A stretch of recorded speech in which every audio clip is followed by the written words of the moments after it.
Alright guys, today on Too Many Projects Garage, we kind of left it a big old mess and it rained for like 2 days straight and I didn't feel like coming out here. So today, I'm officially out here. We're going to get back on the Pulsar, hopefully get it running and driving by the end of this video. But first thing I want to do is clean this whole mess. I mean, we left it in chaos, as you can see. There's stuff all over the workbench, just everything laying out everywhere. So we got to clean this up, and then once that's done, we'll get started. Now first, before we get to that, I'll tell you what we have left to work on so you know what to expect in this video. This, as you can see, is not quite lined up, so that way when you pull on the throttle, it actually pulls. So what I'm going to do is I'm going to cut this bracket here and flip it upside down and weld it so that way it's down further, because I think it's just too high for one, and it's not allowing it to use its full actuation. As you can see, it's kind of pulling it down, and so we need it, if it's down lower where this mounts to, then it'll be able to pull it down to where it should be. Probably going to extend it slightly so that way, you know, it more lines up with this piece as well. So that's what we got to do. Also, I've got to fill up the coolant. As you saw with the last episode, where we left off was the coolant was leaking out of the back of the carburetor. There's two little holes that goes through. It looks like it was to cool the original carburetor. Well, those two holes were leaking out the back, which is unfortunate. So we've got it. We think we got it sealed up. I think we're good there. We just got to get this sorted out, and honestly the coolant filled up, and then really I think it'll be good to go. I think it'll be drivable at that point. I'll probably go take it out for a test drive.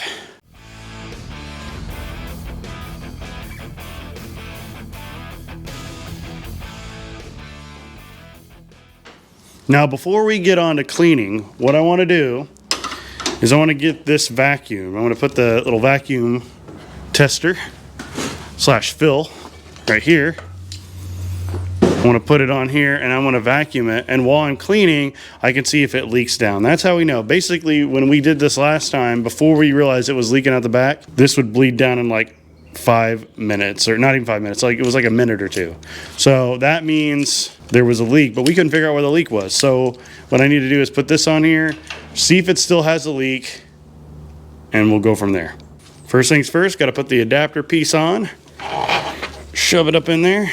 It's in there. All right, let's shove this in here now. Got to get it all in there. Got to get a good seal. Okay, and then you tighten this piece so that makes it even better seal. Tighten that on up.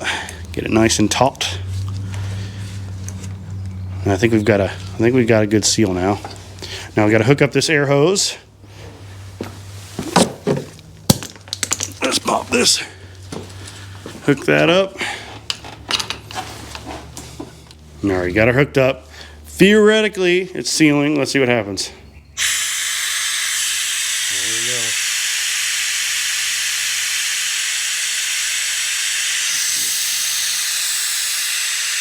Oh yeah. Pull the vacuum now, look at that.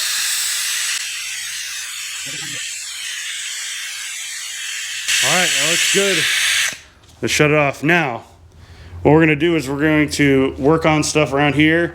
We're going to come back and look at this gauge, see if it's around 25. That's where it's at right now. If it is, then we know we've sealed it. We've sealed the leak, or we've sealed it most of the way. I see here it doesn't seem to be budging. Looks like it's consistent. Sounds like I can hear some of the coolant that's still in the system kind of boiling. So we might have some off-gassing from that. We'll just let it do it for a little bit. All right, well, we'll let it sit there for a little bit. I'll clean up here. We'll come back, see how much it bleeded down. There is coolant still in the system, so likely there's going to be a little bit of air in that liquid as well, which it's pulling out that air. So it's probably going to drop down a little bit, but it should equalize theoretically if I know what I'm doing. And we can then use this, put that in the coolant, and then suck it right up in there. So wish me luck. All right, guys, I think at this point, it seems to be holding it pretty well. There was a slight leak at the petcock, but I got that sorted out, so I don't think there's any more leaks as far as I could tell. So what we're gonna do is we're gonna suck up some coolant in here by flipping this little toggle. See how it does. Oh yeah, here we go. That's actually pretty awesome, I'm not gonna lie. I don't know if you can see it down there, but it's definitely sucking the coolant in. It's actually pretty cool. I want to make sure I still have coolant.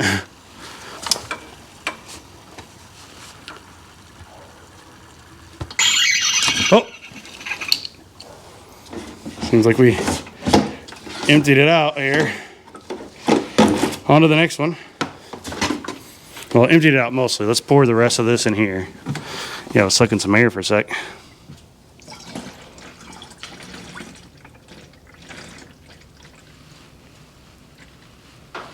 There we go. Let's suck this the rest of the way. And then I can just top it off manually for the rest of it. Get that in there. Okay.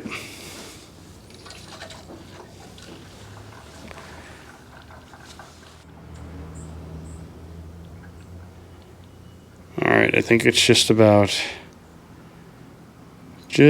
full. Hit 0 now. Let's look around. Let's see if we notice any leaks. Back here was the big one. I don't see any leaks back there. This is where you could see it leaking right here originally. We've got it pretty full of coolant at this point. So let me look underneath here real quick and see if we can see any drippage. I don't see any drips. It's really, really, really promising. I'm very hopeful that we'll be able to keep the coolant in the vehicle. All right, set this back down on the ground for a second, get it out of the way. Let's take this little adapter piece out. I mean, it looks like there's stuff in there. Well, I couldn't help myself. I just wanted to start getting to wrenching on this. You guys saw that I filled this up, so that's looking good there. For some reason, I can't get any gas from the gas tank to the carb. I'm not exactly sure why. I don't have any gas laying around or any fuel hose. So what I'll have to do is go get some fuel hose, get some gas, and then once I have that, I can test and see if the pump is working. If that is working, well, then we'll know there's a blockage or something's holding it back from getting from the fuel tank up to the carb. So that's what I'm waiting on right now. I've got to wait for someone to get here because unfortunately I don't have a car at the moment. But until then, or at least a functioning car at the moment, until then, what I'm going to do is continue cleaning up around the shop, and we'll go get some fuel hose and some gas. Once we have that, we'll be able to test to see if the fuel pump is working. If it's not, well, then we may have to get an electric fuel pump in line, at least for now, so I can at least have something, because this mechanical fuel pump, who knows if it's actually functioning or not. We'll have to find out. Check it out, guys. Look at this. She's idling. It's a beautiful sight. Runs great now. Check this out.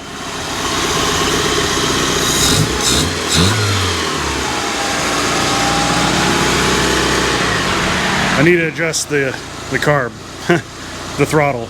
But other than that, I think honestly she's ready to go. I got to put another clamp on the fuel filter. You can kind of see it there in the corner. But honestly, yeah. And then maybe do some more zip ties on this for some of the things that aren't hooked up, that are no longer needed. But man, she's running good now. Fan works. Heck yeah, man. Nice. This is going really well. What I did was I took an electric fuel pump. I don't know where I put it. Somewhere around here. Everything's just a mess right now, but I did it. I took an electric fuel pump. I hooked it up to this, sucked air, and primed the mechanical fuel pump. And that seemed to do the trick, honestly. So what I'm going to do is fix this throttle. Once that's fixed, then I will take it for a test drive. Good stuff. All right, guys, it's modifying time. What I need to do is cut this and then flip this 180 and then go in and extend this about by a finger's width, I'm thinking. So I need to find a little piece of metal that I can kind of extend this that way a little. So let's see how that goes. Got it welded up. I think it looks pretty decent. I just need to do a little bit of, you know, cutting there and then some grinding. And I think it'll look pretty good at the end. We've got to a point where I can drive it.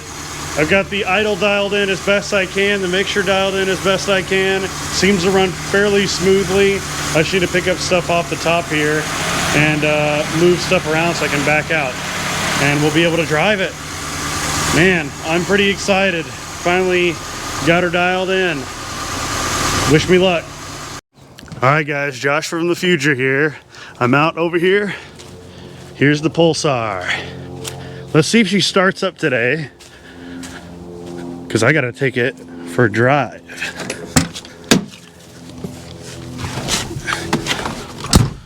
Let's see how she does. Will she start up? I have to give it a little bit of gas because it is a carb. There we go, she's running. All right, let's take her for a drive. I'll be back with some footage shortly of that. All right, guys, I'm on the move on the highway. It definitely wants to pull to the left right now. It needs that alignment like badly, but she's going. Speedometer still doesn't work. I have no idea why. I need to investigate that, but she's going. She wants to die at every stoplight, so I need to adjust the idle or the mixture. So, you know, needs a little bit of work, but she's going. And that will be on the next episode where we investigate some of these issues. But for now, she's driving, which is really exciting. Look at there, guys. She made it. She made it around the block. She's a little dirty. Need to take her for a wash soon. Maybe that'll happen in the next episode. The Pulsar. I need to get in alignment. The steering wheel is like way off. Also, I don't know if the front shocks are working. It's very bouncy, the car is right now, so possibly a new set of shocks is something that's necessary. It definitely needs some more carb tuning to run a little bit better. Also, I shouldn't be wearing boots when I'm driving because you don't get a feel for anything when you're driving this thing, but I was able to drive it though. That's pretty exciting. Also, the speedometer wasn't working for some reason, so I've got to figure that out. It's all hooked up, so I'm not sure exactly what the problem is. So it is cable speedometer, so we'll have to do a little bit of figuring out. But it's out of where it was. Empty shop. Well, if you don't include everything else, but empty where a car was. It's pretty exciting. Now I gotta pick everything up, and that is not something I really care to do tonight, so that'll be a different day. And that's it for this episode of Too Many Projects Garage. What do you think? Are you excited that the Pulsar's out of there? I know I am, and you know why I'm excited? Is I can get another car in here. Maybe the Subaru, maybe the Accord, so I can actually get some work done, possibly replace the clutch on the Subaru. That's something that we need to do. Also replace the head gasket on the Accord, which I'm definitely not looking forward to, but it needs to be done. So definitely stay tuned for the next episode of Too Many Projects Garage. Thanks to all my members and all my subscribers. I really appreciate the support. You're really giving me motivation to actually get my projects done. As you can see, I've got one out of the shop, which is it's been sitting here for like a year, so pretty freaking excited. I'll see you guys next time on Too Many Projects Garage.